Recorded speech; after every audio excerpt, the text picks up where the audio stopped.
Hello students, सब कैसे हैं। तो आज की इस वीडियो में मैं डिस्कस करने वाला हूं चैप्टर 20 रिप्रोडक्टिव सिस्टम, जिसका ये जो एक्सरसाइज हैं वो हैं 20.1.2 मेल रिप्रोडक्टिव सिस्टम। जो आज की इस वीडियो में मैं डिस्कस करने वाला हूं, उससे पहले आप मेरे चैनल पे न्यू हैं तो चैनल को सब्सक्राइब करें, लाइक करें और अपने फ्रेंड्स के साथ शेयर करें। ज़्यादा से ज़्यादा आप शेयर करेंगे तो मेरे चैनल की प्रमोशन भी हो सकेगी। तो क्या होगा, आपको ज़्यादा से ज़्यादा मैं वीडियोस दूंगा, आपको ज़्यादा से ज़्यादा मेरी सपोर्ट करनी होगी। तो वीडियो को स्टार्ट कर लेते हैं। इसको हम बाद में देखते हैं। फर्स्ट ऑफ ऑल मैं आपको एक पेज पे आपको समझा लेता हूँ, उसके बाद हम बुक रीड कर लेंगे। ओके, तो ये जैसे ये थाई रीजन है, ये थाई रीजन है, ये थाई रीजन है। और यहाँ पे ये एक स्किन का पाउच होता है। क्या होता है? स्किन का पाउच है, जिसके अंदर क्या होते हैं आपके गोनेट्स होते हैं। क्या होते हैं? गोनेट्स होते हैं। ये क्या है? ये ये एक स्किन का पाउच है। क्या है? स्किन पाउच, स्किन का पाउच है, स्किन का पाउच है, जिसको हम क्या कहते हैं? स्क्रोटम कहते हैं। क्या कहते हैं? स्क्रोटम। जिसको हम क्या कहते हैं? स्क्रोटम कहते हैं। ये थाई रीजन है। थाई रीजन के बाद थाई रीजन के बाहर जो ये गोनेट्स हैं, ये दोनों ही गोनेट्स हैं। ये एक स्किन का पाउच है, जिसको हम क्या कहें? स्क्रोटम कहें। ये थाई रीजन है, ये दोनों ही थाई रीजन है। थाई रीजन के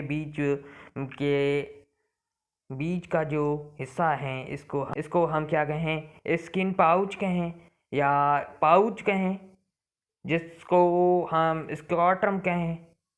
स्किन का पाउच कहें या स्क्रोटम कहें।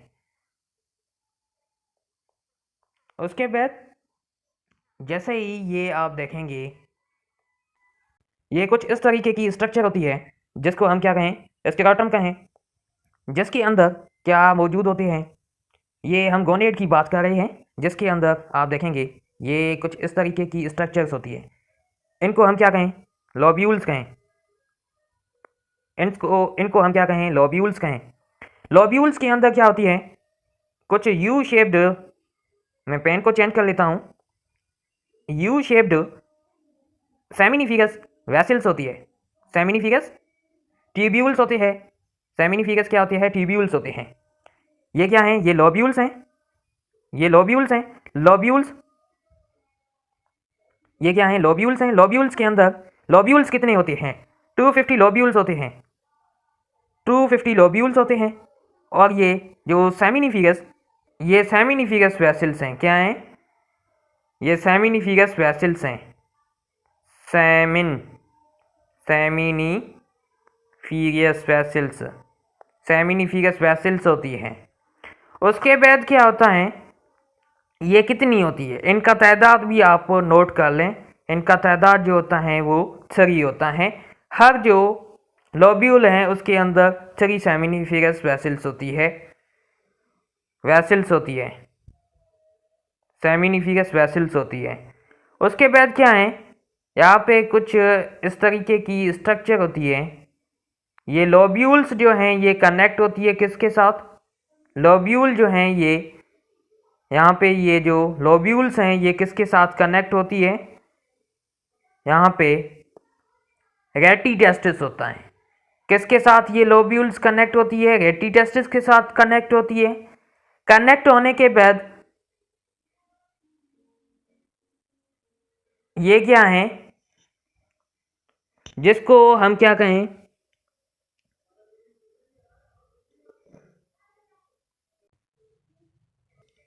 ये स्क्रोटम है। ये स्क्रोटम है। इसके अंदर ये लोब्यूल्स होती हैं, इनको हम लोब्यूल्स कहें, 250 लोब्यूल्स होती है, 250 लोब्यूल्स होती है। इनके अंदर कुछ इस तरीके की यू शेप्ड स्ट्रक्चर होती है जिनको हम सेमिनिफिगस वेसल्स कहें, सेमिनिफिगस ट्यूब्यूल्स कहें, और यहाँ पे रेटी टेस्टिस होता है, रेटी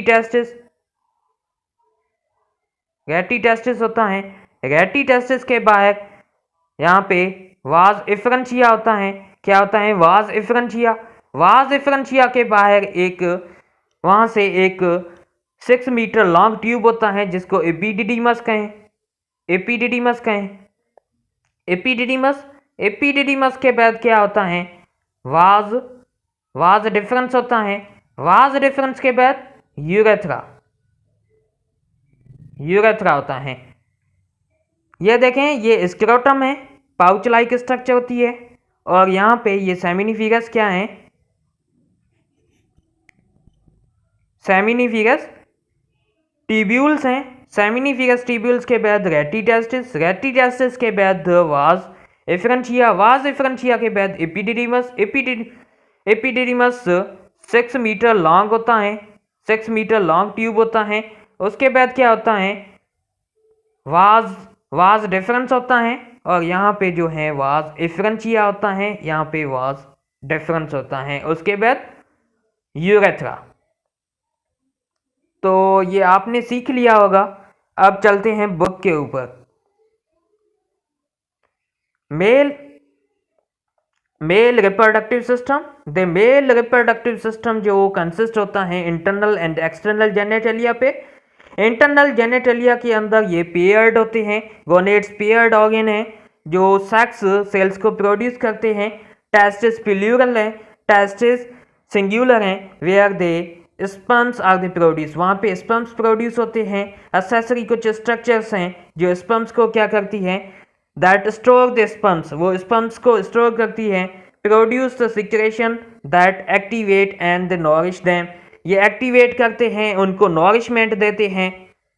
द पीनस एंड द स्क्रोटम, पीनस है और स्क्रोटम में, ये पीनस स्ट्रक्चर है, और यहाँ पे जो स्क्रोटम होती है, ये पीनस है और ये स्क्रोटम है। ये क्या है?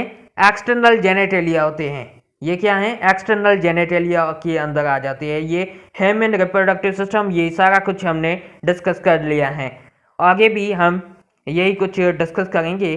तो ये गोनेड्स, जिसको testis produce both sperms male sex hormone, ये क्या है? मेल सेक्स हार्मोन है through develop inside the abdomen. ये डेवलप कहाँ पे होते हैं? एब्डोमेन के अंदर डेवलप होते हैं, but come lie before the birth के बाद इन द स्क्रोटम ए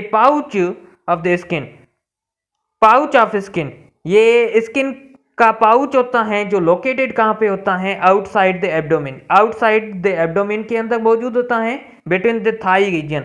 आपको मैंने समझा दिया था, ये थाई रीजन है, और यहाँ पे एक पाउच लाइक स्ट्रक्चर होती है जहाँ पे गोनेड्स मौजूद होते हैं, जिसको ये पाउच होता है, ये पाउच ऑफ स्किन होता है जिसके अंदर गोनेड्स मौजूद होते हैं। और since the sperms unable to develop at the body temperature के अंदर वो स्पर्म्स डेवलप नहीं हो सकते, the scrotum maintain the testis, scrotum क्या करता है? मेंटेन करता है टेस्टिस को अराउंड द 34 डिग्री सेल्सियस के अंदर। वो स्लाइडली क्या है? लोअर टेम्परेचर है। किससे? बॉडी के टेम्परेचर से। बॉडी का टेम्परेचर कितना है? बॉडी का टेम्परेचर जो है ये 37 है, और स्पर्म्स का टेम्परेचर जो जिस टेम्परेचर के अंदर वो सर्वाइव करते हैं वो 34 है, जो बॉडी के टेम्परेचर से कम है। इस वजह से वो बाहर रहते हैं। इनका रीज़न यही है कि पहले जो इनसाइड रहते थे, बाहर जो, उसके बाद बाहर। क्यों?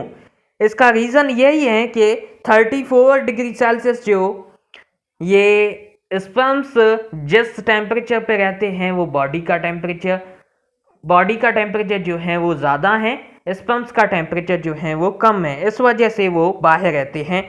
Testis composed of the lobules, जैसे ही मैंने आपको डायग्राम के अंदर बताया कि टेस्टिस कंपोज किसके होते हैं, लोब्यूल्स के, जिसके अंदर टाइडली ये कोलाइड सेमिनिफिगस ट्यूब्यूल्स होती हैं, उनके अंदर tightly coiled U shaped structure होती है, जो हर जो सेमिनिफिगस ट्यूब्यूल्स होते हैं वो कितने होते हैं, 3 होते हैं। उसके बाद जो which make up the most of the each testis, her testis के अंदर the Sertoli cells in the lobules, जो लोब्यूल्स थी, ये जैसे कि ये सेप्टम है, इसको सेप्टम भी कह सकते हैं, ये जो स्ट्रक्चर है इसको सेप्टम भी कह सकते हैं।